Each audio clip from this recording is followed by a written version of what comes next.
Hello everyone and welcome to the next installment of my behind the scenes look at my latest ride, Apollo, which is featured in the No Limits 2 Roundup 500 contest. This video is going to focus on the scripting involved to make Apollo work.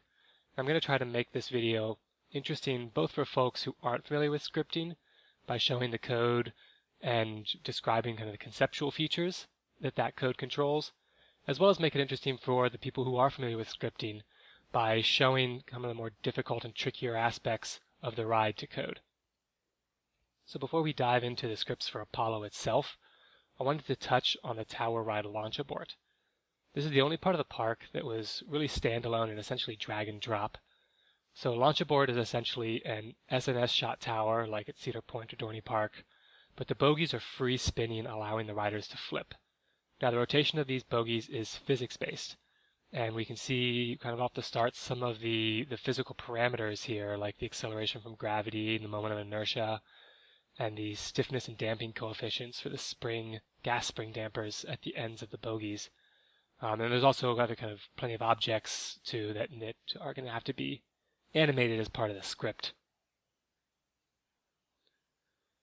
So as we kind of move through here, there's a whole bunch of script to initialize all these objects in no limits, and then as we hit the on next frame method here, this is where the actual animation occurs, and you can see we start with a bunch of just kind of more generic script to do the rotations of the harnesses and the gates, things like that. It's mostly pretty standard animation script.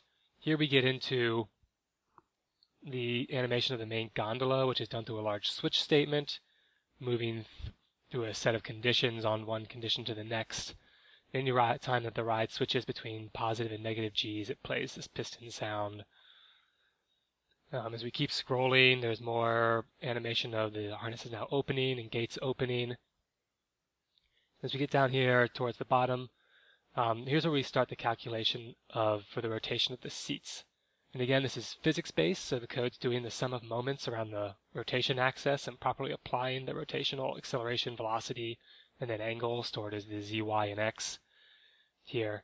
The mass of the seats actually varies randomly from side to side as well as from cycle to cycle. And so you'll see if you actually look at the ride that each side moves differently from each other side, and every side moves differently from cycle to cycle. And so the script properly includes the gas spring dampers and all this inertia calculation. And so that's why, at least I think, that the seats have this kind of very realistic motion to them.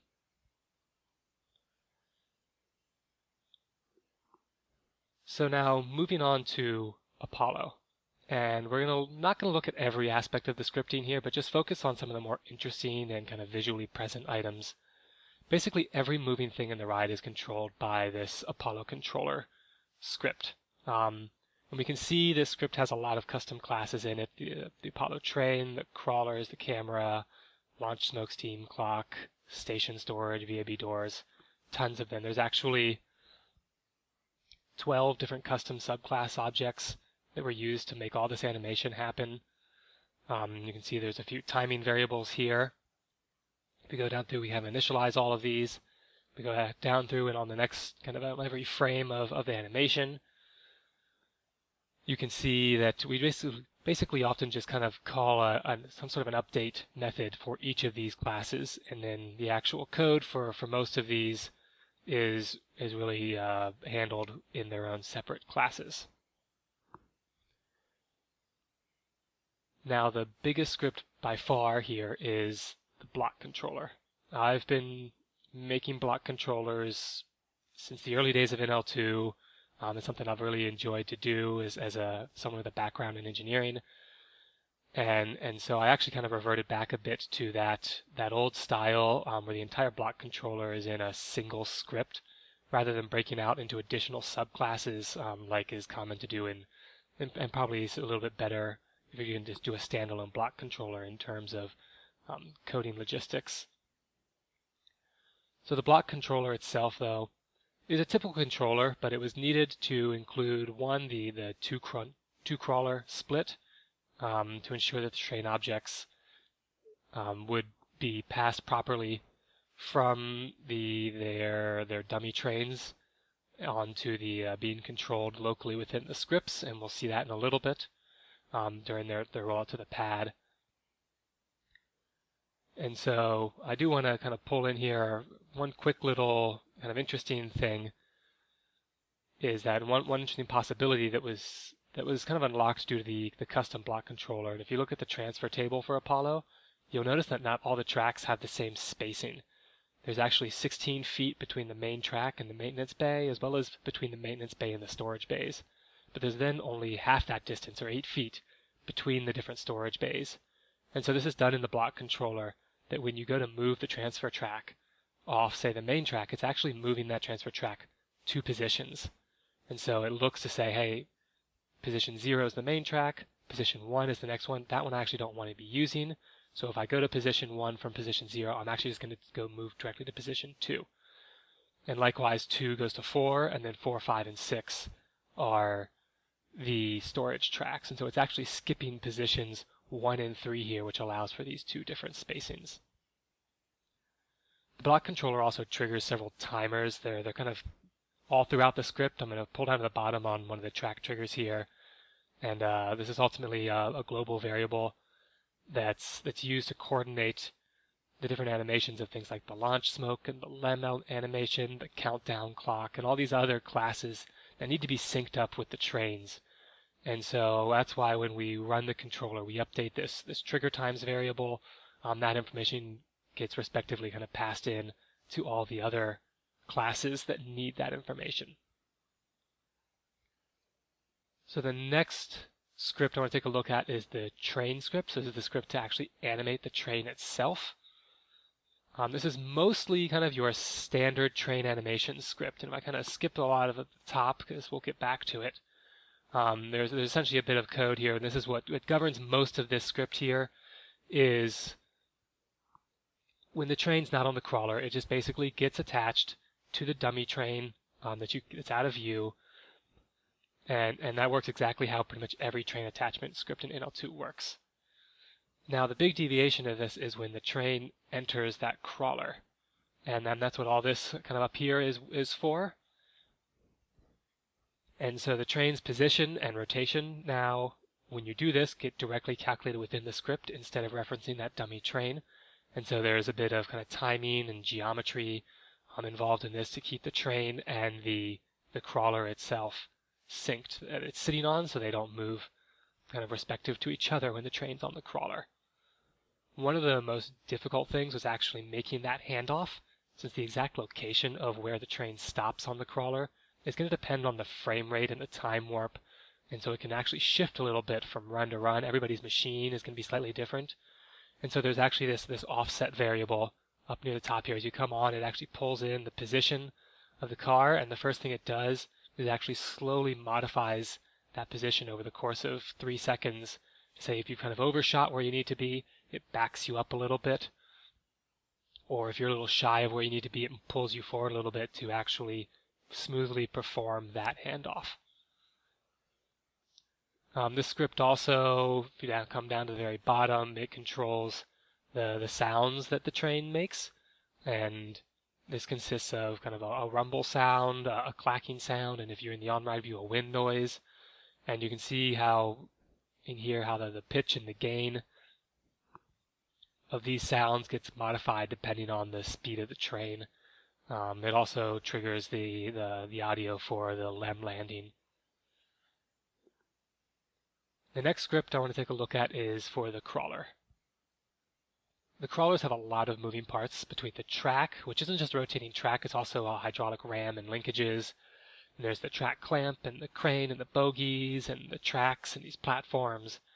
And so you can see that there's obviously a lot of individual elements that need to be animated here that are called out, but there's also a lot of constant parameters dealing with the calculation of all the angles and the geometry and the trig related with some of these animations. And so you can see kind of some of these parameters here and these different lengths and base angles. And if I scroll down to where we update the crawler track itself, and this is where we have these linkages and this RAM, You can kind of see some of that trig being calculated here, solving for these different relative angles between the ram and the linkages and the track as the ram extends to lift the track. So there's a similar story for the treads, and this is actually one of the more kind of mathematically difficult portions of the crawler to animate. Essentially, I've worked out through here the different normalized arc lengths and linear lengths of the tread paths going up and around the sprockets and through the flats and things like that. And this all had to be worked out as a position as a function of relative where that individual tread is compared to all the rest of the treads kind of around the ring. And so it's a lot of trig, but it's I think a really cool result where the treads that are moving aren't just kind of a flat texture moving, but there's actually independent 3D objects that you can see. As we kind of continue to move down, there's comes more kind of standard animations. Again, when we get into kind of the launch clamp here, because that was another linkage piece, there's some more trig to solve here, and getting those correct angles and rotating the correct elements for these scenes. So the last general area I want to show is the particle engine. So I use the particle engine that comes with the fog machine that's stock in NL2, but ultimately had to make several modifications to it. I was using the particle engine for three main features: the bleed vapor that comes off the tower before launch, the smoke that comes out of the flame trenches on the pad at launch, and then the exhaust that comes out of the LEM engine during the mid-ride scene. And so if you come down here and look at all the different parameters that go into this particle engine, most of these options for the particle engine are stock, but there's a few new ones down here at the bottom that I needed. Things like to know whether or not a particle is part of the LEM sequence or another sequence. And this was really important because when you look at the LEM animation, as the particles come down and hit the floor, I needed them to actually be kind of directed radially out from the floor rather than passing through the floor like they normally would have done. And so to do that, that's done in the kind of the physical object subclass of the particle manager.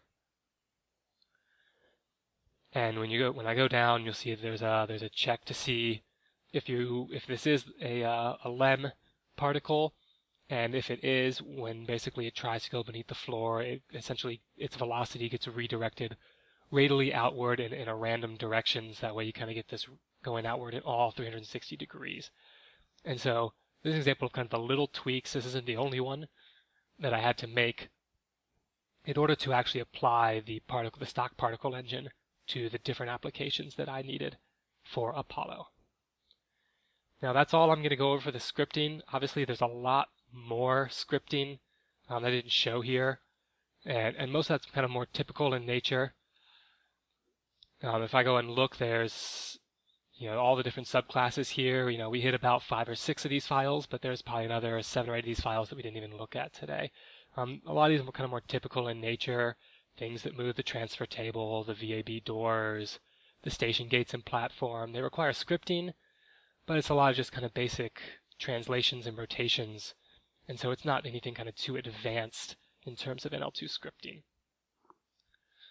Lastly, if you have NL2 and haven't downloaded Apollo yet, you can go over to the Steam Workshop or to No Limit Central if you don't have the Steam version of NL2 to download it and check out all these cool features yourself, and maybe find some cool features on the ride that others haven't noticed yet. You can find links to those downloads and the videos I've already made, including the one featured in Roundup 500, in the description below. Thanks for watching, and until next time.